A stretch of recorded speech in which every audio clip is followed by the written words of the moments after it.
शुरुआत नहीं करना। पहले तो मैं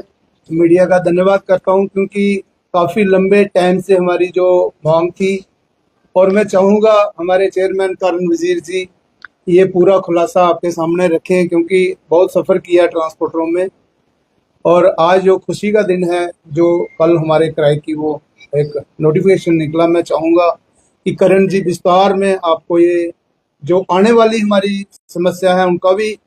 ब्यौरा रखें, और जो अभी तक हुआ उनका भी, वो जितना भी चिट्ठी है वो सारा चिट्ठा सामने आपके ना करण जी। धन्यवाद। पहले तो मैं मीडिया का शुक्रगुजार हूं जो इतने कम समय में यहाँ पहुंचे हैं। आज जो ट्रांसपोर्टर्स की एक बहुत पुरानी और लंबी मांग चल रही थी, तकरीबन 5 साल पहले टैरिफ फेयर रिवीजन जो सरकार की तरफ से किया गया था, लगभग 5 साल के बाद मौजूदा सरकार जनाब उमर अब्दुल्ला साहब की क़यादत में और हमारे ट्रांसपोर्ट मंत्री सतीश शर्मा जी और विभिन्न एडमिनिस्ट्रेटिव अफसरान, ट्रांसपोर्ट सेक्रेटरी अवनी लवासा जी, जिन्होंने इस अपने कार्यकाल में, और ट्रांसपोर्ट कमिश्नर विशेष पाल महाजन जी, जिन्होंने ये पूरा कारवां जो है इस टैरिफ रिवीजन का एक दोबारा से शुरू किया, और उन्होंने कमिटमेंट की कि मौजूदा सरकार के समय में हमें ये जो एक रिलीफ मिला है वो जल्द ही मिलेगा। लेकिन हमें तकरीबन 6 महीने लगे, मगर मैं स्वागत करता हूं कि सरकार ने ट्रांसपोर्टर्स की जो एक दुखती रग थी उसको थोड़ा सा सहारा दिया, और ये एक तोहफा जो ट्रांसपोर्टर्स को दिया है, जिसमें एक किराया जो है वो 18% फेयर हाइक किया गया है, और इसकी स्लैब जल्द ही बन के ट्रांसपोर्ट कमिश्नर के थ्रू ट्रांसपोर्टर्स की जो है वो जल्द ही आपके सामने लाई जाएंगी गजट में। जहां सरकार ने एक रिलीफ फेयर रिवीजन के साथ दिया है, मैं समझता हूं कि हमारी और कई सारी मांगे हैं जो अभी तक पेंडिंग हैं। जैसे कि हम कहें कि ई बसेस जो यहाँ लाई गई, और यहाँ पे कहा गया कि वो सिर्फ स्मार्ट सिटी और म्युनिसिपल लिमिट्स में चलाई जाएंगी,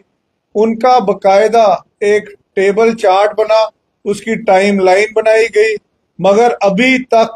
उन गाड़ियों को उस चार्ट के मुताबिक नहीं चलाया जा रहा। जहां बात करें हमारे अड्डा पर्ची की,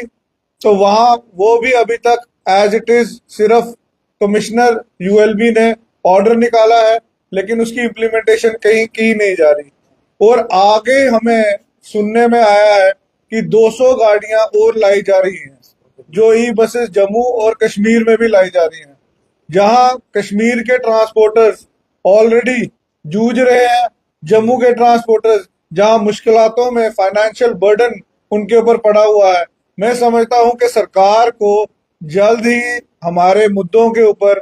कड़ी नजर डालनी चाहिए और उनका कुछ ना कुछ हल निकालना चाहिए। अगर ये चीजें नहीं की गई तो कहीं ना कहीं ट्रांसपोर्टर्स को बाहर निकलना पड़ेगा। हम समझते हैं कि सरकार के साथ जहां हम पहले भी बातचीत करके हमने ये टैरिफ रिवीजन हमारी हुई है, हम इसका स्वागत करते हैं, हम धन्यवाद करते हैं सरकार को। उमर अब्दुल्ला सरकार की क़यादत में जो ये हमारे को एक तोहफा मिला है, एक बहुत बहुत हम शुक्रगुजार हैं। लेकिन हम समझते हैं कि जहां हमारी मुश्किलातें आगे और भी हैं, उनके जल्द ही हल निकाले जाएं। जहां ई चलानिंग जो है, एक दौर चल रहा है कि ई चलानिंग जो है वो मोबाइल फोन से फोटो खींची जाती है, और ट्रांसपोर्टर जो है उसको पता नहीं लगता, बाद में गाड़ियां ब्लैकलिस्ट हो रही हैं। तो हम समझते हैं कि हमने कई बारी अपनी रिप्रेजेंटेशन दी है, और सरकार को इसके ऊपर एक गोरा संकल्प लेना चाहिए, ताकि हमारे मुद्दों पे कोई ना कोई रोशनी डाल के उनका हल निकाला जाए।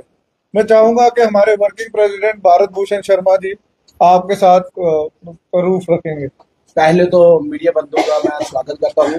और सबसे बड़ी खुशी की ये बात है कि जो हमारी टीम है, हमारे प्रधान जी विजय सिंह जी और चेयरमैन जी की, इनकी सुपरविजन में जो हमारा एक जो किराए का मुद्दा था पिछले 5 साल का चलता था, और इन्होंने एक बहुत ही अच्छे ढंग से इसको अपने तरीके से चलाया। और हमारा जो एक ट्रांसपोर्टरों का एक इशू था, सबसे बड़ा इशू था फेयर रिवीजन का, ये आज जो हमें हमारा पूरा हुआ है, और हम ये आज से उम्मीद करते हैं अभी कि हमारे जो ट्रांसपोर्ट मंत्री जी हैं और सीएम साहब हैं, इनसे हम उम्मीद करते हैं कि जो हमारा जो इशू अभी इन्होंने देर आए दुरुस्त आए शार्ट हल किया है, मगर बाकी भी जो इशू है वो भी जल्द से जल्द हमारे उनके सुनवाई की जाए। और ऐसे ही हमारी टीम जो विजय सिंह चीफ जी और चेयरमैन जी हमारे चलते रहे और हम इनके साथ चलेंगे, यही कह के मैं अपना तहे दिल से शुक्रिया करता हूँ।